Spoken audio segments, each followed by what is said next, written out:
Welcome to the deep dive. We often hear words like capitalism or socialism thrown around, but have you ever really stopped to think about how these huge systems actually shape, well, everything? Your life, the things Mhm. you buy, your job, even who's in charge.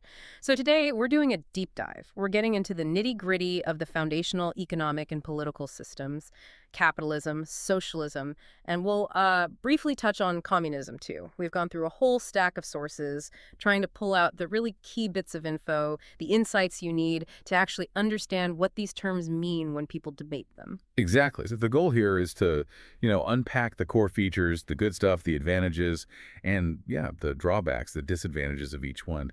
Think of it as a shortcut, maybe, helping you get up to speed quickly so you feel confident understanding these big ideas you hear about constantly. Okay, let's unpack this then. When we're talking about these like engines driving societies, I mean, where do we even begin? What's system number one on our list? Well, let's kick things off with capitalism.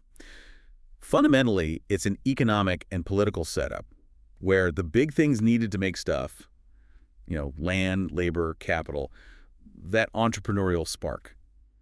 They're mostly owned and controlled by private individuals or companies, not by the government or the state. Okay, so private control.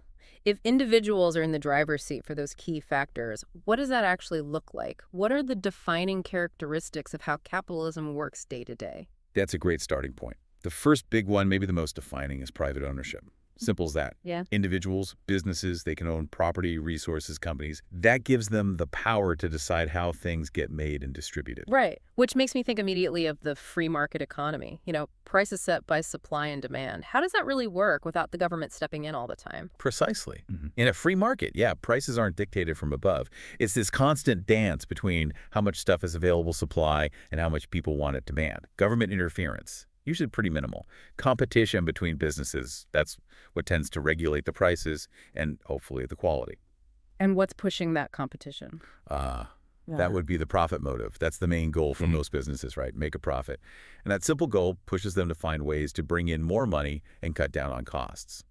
So chasing profit automatically fuels competition. Businesses trying to outdo each other, offer better stuff, better prices, and that, I guess, pushes innovation and efficiency. Yeah, absolutely. It encourages that constant striving. And for you, the consumer, this means consumer choice.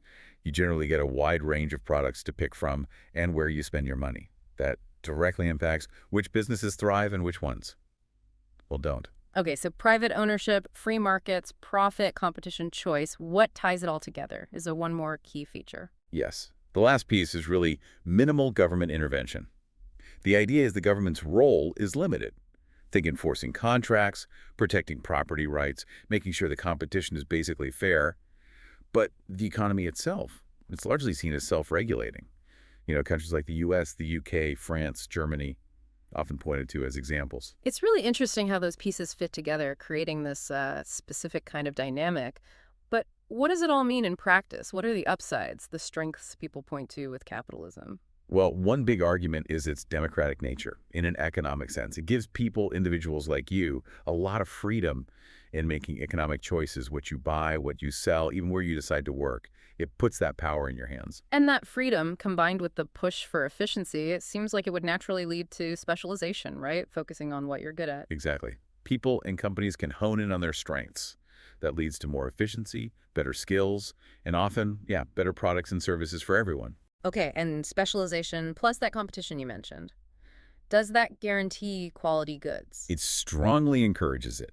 Producers know they need to make high-quality stuff to attract customers, especially when others are trying to do the same. It creates a sort of race towards better quality. It also sounds like a recipe for new ideas. Does it naturally encourage private initiatives and creativity? Very much so. Yeah. That drive for profit is a really powerful motivator. It pushes people to come up with new ideas, better ways of doing things. You see advancements across the board because of it. And one last advantage. The efficient allocation of resources. Because private entrepreneurs want to succeed, want that profit, they have a strong incentive to use resources, materials, labor, time wisely, avoid waste, put resources where consumers actually want them, where they can be used profitably. Okay, so innovation, choice, efficiency, it sounds pretty powerful, but every system has its flip side, right? What are the potential pitfalls, the criticisms leveled against capitalism? Indeed, there are definitely concerns. A major one you hear discussed is the potential for exploitation of the poor by the rich. The sources often talk about this in terms of the wealthy, the owners sometimes called the bourgeoisie, maybe putting profits ahead of the well-being of the workers, the proletariat. This can create and widen a wealth gap, makes it tough for people starting with less. And that constant drive for profit and efficiency, that can have a human cost too, can't it? Like job insecurity. Absolutely. Uh, Businesses looking to cut costs might, lay people off, bring in automation, move jobs somewhere cheaper. So for many workers, jobs can feel less stable. It's that tension. What's good for the company's bottom line isn't always great for the employee's sense of security. Right. And the competition itself, can that turn sour, become unhealthy competition? It can, yeah. When things get really intense, especially if products are very similar, Yeah. you might see businesses resort to, let's say, less than ethical marketing or even outright conflict. Yeah. That doesn't really help consumers in the end. Another big risk people talk about is monopolistic control. What does that actually mean in practice? That's when a few powerful companies, or maybe even just one, get too much control over a whole sector, over essential resources. If that happens, real competition fades. They can potentially raise prices, and your choices as a consumer become much more limited. And finally, maybe the broadest criticism, this potential disregard for public interest. If profit is king, what gets left behind? Well, that's the worry. Things that don't directly make money, like, say, environmental protection far away, or ensuring everyone has basic services even if they can't pay market rates, or tackling deep social inequalities, these might get sidelined. The market focuses on transactions. You Yeah. can sometimes be blind to these wider societal needs. So we've seen capitalism championing the individual, the market, aiming for innovation, but also facing these big questions about fairness, security, and the collective good. Which, interestingly, leads us directly into the next system, socialism, which tries to tackle those very issues, but from a completely different angle, right? Absolutely. A fundamentally different starting point. Socialism is an economic and political system where the main means of production, again, land, factories, resources, and how goods and services get distributed, are owned and controlled collectively. Usually that means by the state or the public, not private hands. It's really about shifting focus from the individual to the group. Okay, collective ownership instead of private. That's a huge shift. What are the key features that define this kind of system? Well, number one, as you said, is collective ownership. The public or the state owns the major productive assets. Yeah. And flowing from that, you often get centralized planning. Instead of the free market deciding, the government takes a very active role in planning and regulating the economy. The aim is usually to distribute resources based on what society needs, rather than just profit potential. So the goal isn't profit maximization anymore. Is it more about an equal distribution of wealth? That's certainly a central aim. Socialism tries to reduce inequality. It often involves redistributing wealth, maybe through taxes, and making sure everyone has access to healthcare, education, housing. You see a big emphasis on public welfare. The government steps in to provide these major public services, trying to make sure everyone gets them, regardless of their income. Does private ownership completely vanish under socialism, or is there still some room for it? It varies, but often there's limited private ownership. Mm. Maybe small businesses, personal belongings, things like that might stay private. But the major industries, the big stuff, usually controlled by the state. And the whole philosophy shifts too. There's a strong focus on cooperation over competition.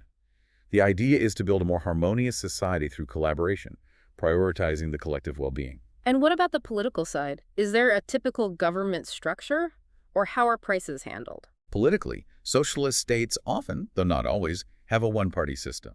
A single party holds power, often arguing this is necessary to pursue socialist goals without opposition. And yes, state-controlled pricing is very common. The government frequently sets or regulates prices, especially for essential goods, to keep them affordable and accessible for everyone. Equity over market price. Okay, connecting this back, socialism seems designed to address those criticisms of capitalism, particularly around inequality and maybe that disregard for public interest. So what are its claimed strengths? What benefits are supposed to come from this collective approach? Well, proponents would say it minimizes unhealthy competition. By prioritizing cooperation, the aim is a more collaborative society where resources are used for the benefit of all, not just fueling rivalries. And linked to that state control is often lower prices for goods and services, at least for essentials. The government can subsidize or fix prices to ensure basic affordability. And the big one, Inequality. Does it actually reduce inequality? That's the core objective. The government actively tries to level the playing field, using progressive taxes, funding social safety nets, setting regulations to help those struggling, trying to create more equal opportunities. And this structure also inherently limits exploitation, theoretically. Since the state controls production and employs workers, the idea is to regulate distribution fairly and prevent the kind of worker exploitation sometimes seen under pure capitalism. Right, and you mentioned welfare earlier. That strong support for welfare programs is a key perceived advantage. Definitely. Things like free healthcare, universal education, sometimes housing assistance, these are often central pillars.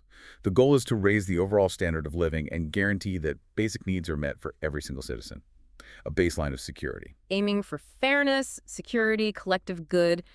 It sounds appealing in many ways, but again, the trade-offs. What are the potential downsides or criticisms our sources highlight for socialism? A major concern, often linked to that one-party system, is the potential emergence of dictatorship.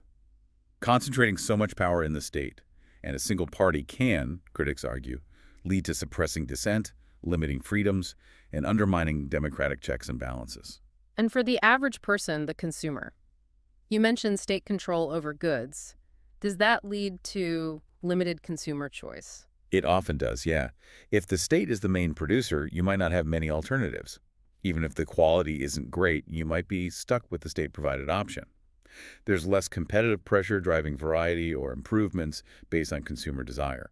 There's also a critique about motivation. Does it potentially discourage hard work? That's an argument you hear. If the link between individual extra effort and personal reward is weaker, less chance to get significantly richer through pure hard work or innovation, some argue there's less incentive for people to really push themselves, to excel or innovate. And linked back to the political structure, there's the issue of restriction of political freedom. Exactly. In many systems described as socialist, especially those with a dominant single party, citizens often don't have the freedom to choose from different political parties or candidates. Voter choice and political expression can be significantly limited. Finally, what about innovation itself? Can the system stifle it? That's another concern. The potential stifling of innovation and creativity. If the state directs most economic activity and there's less room for private enterprise, individuals with new ideas might find it harder to get them off the ground. Innovation might be channeled only through state priorities. And maybe just a quick word on communism. As a theory, it's often seen as taking socialism a step further. It's an economic and political idea proposing that all economic and social activity should be owned and controlled by the state. The ultimate theoretical goal is often described as a classless, stateless society where private property is completely abolished. Right, famously developed by Karl Marx. It's often viewed as the sort of extreme endpoint of socialist thought, pushing state control to its absolute theoretical limit. It's important to note, though, that while this theory influenced many 20th century states, think the Soviet Union, China, how it was actually put into practice, often looked very different from Marx's original ideas, and pure communism has arguably never been fully realized anywhere. So wrapping this deep dive up, it's really clear that getting a handle on these different systems, capitalism, socialism, and that idea of communism, understanding their core mechanics, their pros, their cons, it's just crucial for making sense of our world. These aren't just theories, they shape everything around us. Absolutely. And what's really fascinating, I think, is seeing how each system tries to answer these fundamental questions. How do we make things? Who gets what? How do we create prosperity? But they come up with such drastically different answers. It really forces you, doesn't it, to think about that core tension, the one that runs through all of this, between individual freedom and collective well-being. Where's the right balance? How much liberty for how much security? Exactly. And maybe that's the thought to leave you with today. Consider how that ongoing balancing act, that tension between individual drive and collective security, is playing out right now. How does it shape the policies in your country, the debates you hear globally? And what might that mean for the challenges and opportunities we'll all face in the future? Thanks for diving deep with us.